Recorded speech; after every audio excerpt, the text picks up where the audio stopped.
Now I would like to call Muhammad Jan from Islamic Studies to entertain us. Bismillahirrahmanirrahim. جناب والا میرا آج کا موضوع ہے اف یہ بیویاں. ایک مزاحیہ تقریر میں آپ لوگوں کے گوش گزار کرنا چاہتا ہوں. میں مانتا ہوں کہ تیری نظر میں کچھ بھی نہیں ہوں میں مانتا ہوں کہ تیری نظر میں کچھ بھی نہیں ہوں میں، پر میری قدر ان سے پوچھو جن کے میں نے پیسے دینے ہیں. جناب والا میں نے کم عمری میں شادی کی کیونکہ میں اپنے آباء و اجداد کے مشن کو آگے بڑھاتے ہوئے پاکستان کو آبادی کی سب سے بڑی آبادی والا ملک بنانا چاہتا ہوں. جناب والا میری شادی نہیں ہوئی تھی، میں روزانہ 2 رکعت صلاۃ الحاجات پڑھتا تھا. اب میری شادی ہو چکی ہے تو میں روزانہ 4 رکعت صلاۃ التوبہ پڑھتا ہوں. جناب والا شادی کے بعد میری بیوی سے میری لڑائی ہو گئی. میری بیوی نے دعا کی کہ یا اللہ اگر یہ غلط ہے، یا اللہ اگر یہ غلط ہے تو اسے اٹھا لے، اور اگر میں غلط ہوں تو مجھے بیوہ بنا دے. جناب والا ایک مرتبہ میں اپنی پڑوسن زرینہ کے لیے مارکیٹ سے ایک تحفہ خرید کے لایا. میں نے وہ تحفہ ان کے حوالے کر دیا بڑی پیار محبت کے ساتھ. جب بیگم اقدس تک یہ خبر جا پہنچی تو کاشانہ اقدس کا پرزا لرز اٹھا. مجھے بیک وقت بیوی کے روپ میں جلال اکبری، غضب چنگیزی اور سپاکیے ہٹلری نظر آئی تو میں نے فوراً ایک سیاستدان کی طرح پاسا پلٹا اور میں نے کہا کہ بیگم یہ سب افواہیں ہیں. بیگم نے آؤ دیکھا نہ تاؤ اور 8 نمبر کا جوتا اٹھا کر مجھ پر ڈرون حملہ کر دیا.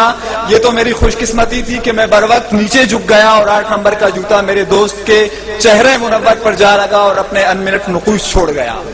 جناب والا میں نے جذباتی انداز میں بولنا شروع کیا کہ بس بیگم بس، بہت ہو چکی، میرے صبر کا پیمانہ لبریز ہو چکا ہے. کہیں ایسا نہ ہو کہ میں مظلوم شوہروں کی ایک فوج تشکیل دے کر علم بغاوت بلند کروں اور ہمارا لشکر جرار تم جیسی نافرمان بیویوں کا قلعہ کما کرنے کے لیے میدان میں اتر آئے. ابھی میں آگے بھی بولنے والا تھا کہ مجھے مجبوراً راہ فرار اختیار کرنا پڑی کیونکہ بیگم امریکہ ایک اور ڈرون کرنے کے لیے 8 نمبر کا جوتا اٹھا چکی تھی. جناب والا میں نے بھی بھاگتے ہوئے یہ تاریخی جملہ دہرایا کہ تم کتنے شوہر مارو گی، ہر گھر سے شوہر نکلے گا. جناب والا بیویوں کی سوچ نہایت چھوٹی ہوتی ہے. سوچ کیا، ان کا دل بھی بہت چھوٹا ہوتا ہے، جبکہ شوہروں کا دل بہت بڑا ہوتا ہے. یہ میں بات ویسے نہیں کر رہا، میں اس کا ثبوت بھی پیش کر سکتا ہوں.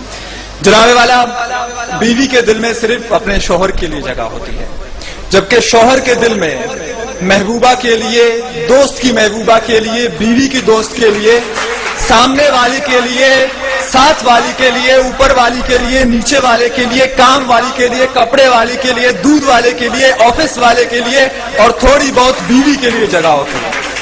واقعی جناب والا بیوی کا دل بہت چھوٹا ہوتا ہے اور شوہر کا دل بہت بڑا ہوتا ہے. جناب والا وہ پیچھے بیٹھا ہوا میرا دوست مجھے اشارے کر کے کہہ رہا ہے کہ تقریر کرنا چھوڑ دیں.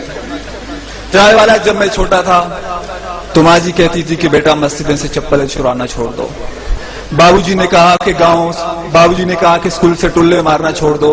بیوی نے کہا کہ پڑوسنوں کو تاڑنا چھوڑ دو. آج وہ کہہ رہا ہے کہ تقریر کرنا چھوڑ دو. ایک دن آئے گا جب کوئی آ کے کہے گا کہ لمبی لمبی چھوڑنا چھوڑ دو.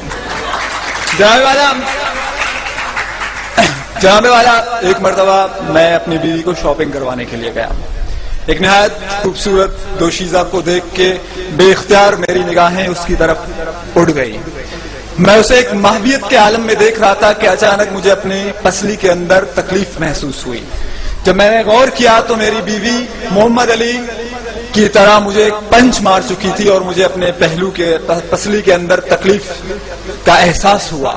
میری بیوی نے کہا کہ تم دوسری کی بیویوں کو کیوں دیکھتے ہو؟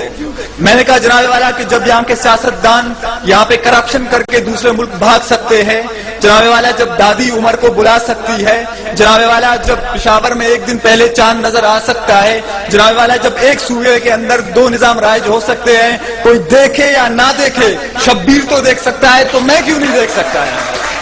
جناب والا بیوی تو بیوی ہوتی ہے، چاہے اپنی ہو یا دوسرے کی. Thank you.